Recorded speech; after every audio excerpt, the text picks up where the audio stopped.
얘기고요.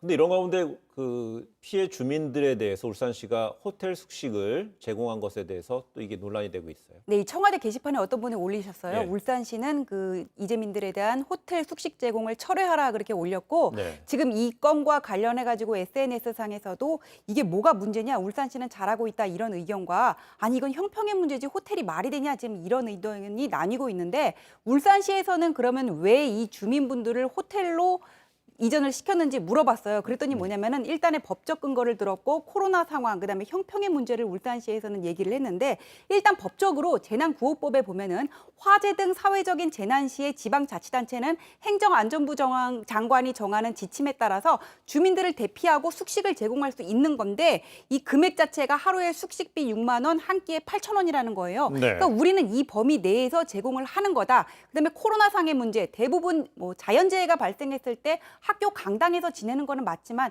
지금이 어떤 시기냐. 학교 강당에서 그렇게 대규모 인원이 지내다가 그 코로나 확진자가 발생하면 어떻게 할 거냐 이런 얘기를 했고 네. 과거에 태풍 마이삭 같은 경우에도 우리는 이 정도 비용을 지출했다. 지금 이렇게 반박을 하고 있는데 근데 제가 볼 때는요. 네. 제 생각은 아까 안 물어보셨잖아요.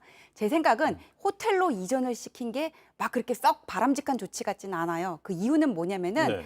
이 호텔 같은 경우에 하루 숙박료가 얼마 되는지는 정확하게 모르겠지만 최대 한도가 하루에 6만 원, 밥 같은 경우에는 8천 원이고 나머지 초과 부분에 대해서는 자비로 부담하고 구상도 할 수 있다는 건데 네. 그럼 자비로 부담할 능력이 없는 주민들 같은 경우에는 호텔로 이전시키는 데에 대해서 다른 지자체 같은 경우에는 꺼려지지 않을 겁니까? 그리고 울산광역시 같은 경우에는 광역시니까 호텔이 있어서 이전시켰지만 더 규모가 작은 자치단체에서는 호텔로 이전시킬 수가 없는 네. 거거든요. 그래서 여기에 또 어떤 박탈감이나 형평의 문제가 발생할 수 있는 거기 때문에 저는 차라리 저런 일이 발생하면은 울산시의 어떤 그 적극적인 행정의 노력을 모르는 건 아니에요. 네. 하지만 호텔보다는 어떤 일반 주민들의 감수성을 고려해서 공무원 연수원이라든지 그런 공공시설을 이용하는 게 더 낫지 않을까 하는 생각도 듭니다.